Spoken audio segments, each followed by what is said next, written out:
নমস্কার সুপ্রিয় দর্শক, আমার আরও একটি ব্লগে সকলকে স্বাগত জানাচ্ছি। সকলে ভালো আছেন নিশ্চয়ই। 5টা 19 ব্লগটা আমি এই ব্লগটা শ্যুট করে রেখেছিলাম।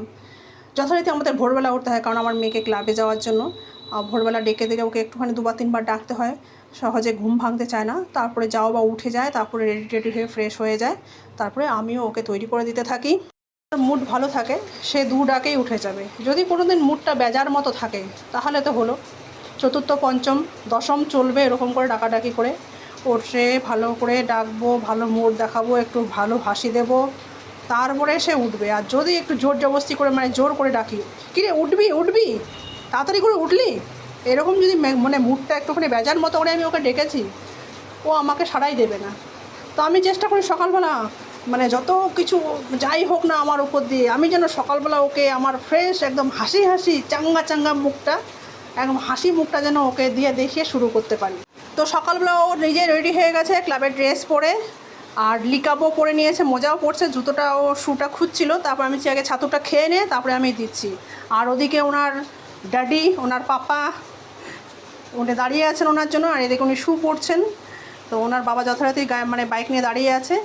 এবার আমিও ব্যাগটা রেডি করে গুছিয়ে ঠান্ডা জল রুমাল দিয়ে গুছিয়ে ওকে বললাম, বসে পড় গাড়িতে, সময় নেই, 5:45 অলরেডি বেজে গেছে, তাড়াতাড়ি করে যেতে হবে। বৃষ্টির মধ্যে এমনিতেও লাগাতার ক্লাব অনেক দিন মিস হয়েছে। দুগ্গা দুগ্গা করে ওরাও রওনা হয়ে গেল। আর আমার একটা ভালো কাজ, একদম দারুণ কাজ পেয়েছি। এদিকে কাবলি চানা ভিজিয়ে রেখেছি সকাল সকালে, তার আগের দিন রাত্রেবেলায় ভিজিয়ে দিয়েছিলাম।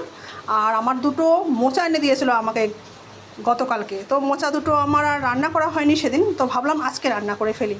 মোচাটাকে বেছে পরিষ্কার করে নিয়ে কেটে কুটে একদম যথারীতি আমি রেডিও করে রেখে নিয়েছি। এরপরে কি হবে, এটাকে একটুখানি প্রেশার কুকারে একটা সিটি মেরে নেব, আর সঙ্গে কাবলি চানাগুলো যে রয়েছে ওটার সঙ্গেই দিয়ে দেবো। একসঙ্গে সিটি মেরে দিলে দুটোই সিদ্ধ হয়ে যাবে। কাবলি চানা দিয়ে করলে কি হয়, খেতে ভালো লাগে। আর যেগুলো ছোটো ছোটো চানাগুলো আছে ওগুলো দিয়ে করলে অনেক সময় কি হয়, ছোটো ছোটো চানা তো মোচার সঙ্গে একদম খুঁজে পাওয়া যায় না, ওটাও যেন মোচাতে এমনি রান্না করলে কালো হয়ে যায়, খুঁজে পাওয়া যায় না। এই বড় কাবলি চানাগুলো দিয়ে করলে খেতে কিন্তু ভালো লাগে। যেমন যথারীতি মশলা টশলা সব কিছু বেটে নিয়ে আমি কড়াতে বসিয়েও নিয়েছি প্রেশার কুকারে সিটি দিয়ে। এখানে একটুখানি ঘি আর গরম মশলা শুধু লাস্টেখানি অ্যাড করে দেবো।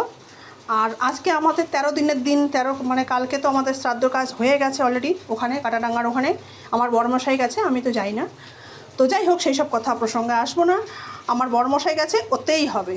উনি গঙ্গা জল শান্তি জল নিয়ে এসে আমরা ছিটিয়ে নিয়েছি, ব্যাস হয়ে গেছে।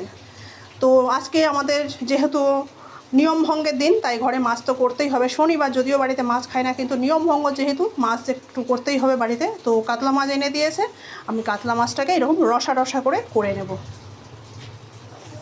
সামান্য একটু ঘি গরম মশলা সঙ্গে দেবো। আর মেয়েটার জন্য একটু আলু ভাজা করে নেব, তাহলে কী হবে, ও যদি মোচা ঘন্টটা না খায় তাহলে ওর আলু ভাজাটা রইলো। মাছ ভাজা তো ওর জন্য রাখতেই হবে, কারণ মাছের ঝোলের মধ্যে খেতে চায় না, মাছ ভাজা দিলে সুন্দর খেয়ে নেবে।